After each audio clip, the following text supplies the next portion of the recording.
সাভারে দুই সন্তান নিয়ে মানবেতর জীবনযাপন কাটানো বিধবা অনুপার পরিবারের পাশে দাঁড়িয়েছেন দলটির ঢাকা জেলা বিএনপির যুগ্ম সাধারণ সম্পাদক ও সাভার পৌরসভা মেয়র প্রার্থী মোহাম্মদ খোরশেদ আলম। ১৬ জুন সোমবার সকালে দলীয় নেতা কর্মীদের সাথে নিয়ে খোরশেদ আলম ছুটে যান সাভার পৌরসভার জামসিং এলাকার দরিদ্র, অসহায় ও বিধবা অনুপার জরাজীর্ণ কুটিরে। এ সময় বিএনপি নেতা খোরশেদ আলম বিধবা অনুপার পরিবারের খোঁজ খবর নেন এবং ঘর নির্মাণের জন্য তারেক রহমানের পক্ষ থেকে তার হাতে তুলে দেন আর্থিক সহায়তা। খোরশেদ আলম বলেন, কয়েকদিন আগে গণমাধ্যমে জানতে পারলাম বিধবা অনুপা তার ছেলে ও মেয়েকে নিয়ে খুবই অসহায় জীবনযাপন করছিল জরাজীর্ণ একটি ঘরে। সেই সংবাদটি দেখার পর দেশ নেতা তারেক রহমানের নির্দেশেই আমি এই মানবিক কার্যক্রম হাতে নিয়েছি। তিনি সব সময় জনগণের দুঃখ কষ্ট লাঘবে আন্তরিকভাবে কাজ করে যাচ্ছেন। অসহায় অনেক পরিবারের পুরো দায়িত্ব রয়েছে তারেক রহমানের কাঁধে। তার তত্ত্বাবধানে পরিচালিত হয় মাদ্রাসা, হাসপাতাল। নিজ উদ্যোগেই এগুলোর খরচ বহন করছেন তিনি। আজও তারেক রহমানের পক্ষ থেকে নতুন ঘর নির্মাণের জন্য নগদ সহায়তা দিয়ে গেলাম এবং ভবিষ্যতে বিএনপি এই পরিবারের পাশে থাকবে ইনশাল্লাহ।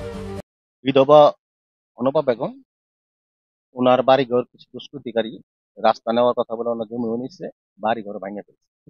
বৃষ্টিতে উনি অসহায়, দুইটা বাচ্চা নিয়ে অসহায় অবস্থা আছেন।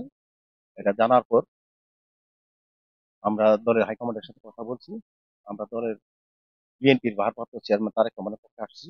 আমরা ওনাকে একটা আর্থিক অনুদান দিয়ে গেলাম এবং ওনার বললাম এরপরও যদি ওনার কোনো আরো আর্থিক সহযোগিতা লাগে আমরা তার পাশে আছি।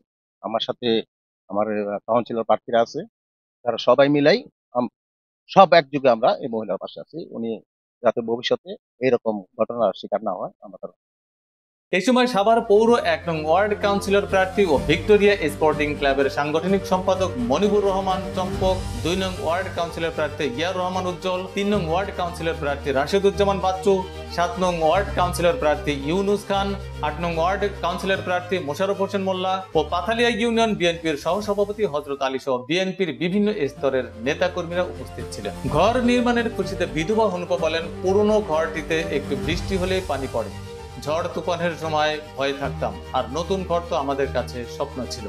সেই স্বপ্নের বাস্তবায়ন করেছেন খোরশেদ ভাই। আমরা সব সময় তার জন্য হাত তুলে দোয়া করব, সেই সাথে আল্লাহ যেন তার মনের আশা পূরণ করেন, তাহলে তিনি আমাদের পাশে সবসময় থাকবেন। প্রতিবেদনটি পাঠিয়েছেন আমাদের সাভার প্রতিনিধি রোমান হোসেন।